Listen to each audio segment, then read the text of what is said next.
Middle east లో భీకర యుద్ధం జరుగుతోంది. బాంబు దాడులతో ఇరాన్, ఇజ్రాయెల్, అమెరికా మూడు దేశాలు రెచ్చిపోతున్నాయి. తమ వద్ద ఉన్నటువంటి డ్రోన్ల వీడియోని ఇరాన్ ఒక వీడియో రూపంలో విడుదల చేసింది.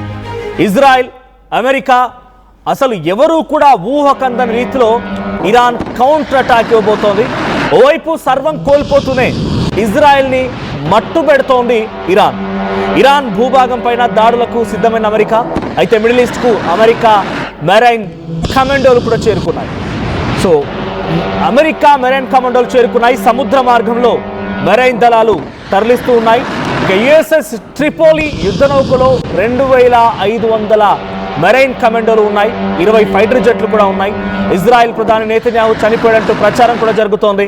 ఇరాన్ దూకుడు పెంచడంతో ఈ యుద్ధం మరింత తీవ్రతరమయ్యే అవకాశం ఉంది. సో యుఎస్ ఇజ్రాయెల్ పై ఇరాన్ డ్రోన్లకు సంబంధించిన విజువల్ చూస్తున్నాం. సో డ్రోన్లు ఎలా అటాక్ చేశాయో ఇరాన్ విడుదల చేసిన వీడియో ఇది.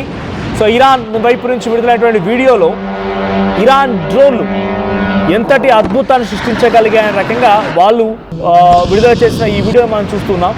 ఎక్కడికక్కడ గాల్లో ఎగిరిన ఆ డ్రోన్లు, ఇది ఎగ్జాక్ట్గా ఇరాన్ వద్ద ఉన్నటువంటి డ్రోన్లో సంబంధించిన వీడియో. సో అండర్ గ్రౌండ్ బంకర్లో ఉండిపోయాయి ఇవన్నీ కూడా. సో ఈ డ్రోన్లు ఒక్కసారిగా గాల్లోకి లేచి అవతల వైపునటువంటి శత్రువుని అంతమొందించడం కోసం బయలుదేరుతూ చాలా పెద్ద మొత్తంలో అటు ఫైనాన్షియల్ లాస్ కానివ్వండి, అటు బిగ్గెస్ట్ డిజాస్టర్గా కూడా మిగులుతున్న పరిస్థితి. సో ఇప్పుడు ఈ డ్రోన్ల వీడియోని ఇరాన్ విడుదల చేయడంతో ఇజ్రాయెల్ కూడా మరింతగా ఆగ్రహానికి గురవుతోంది.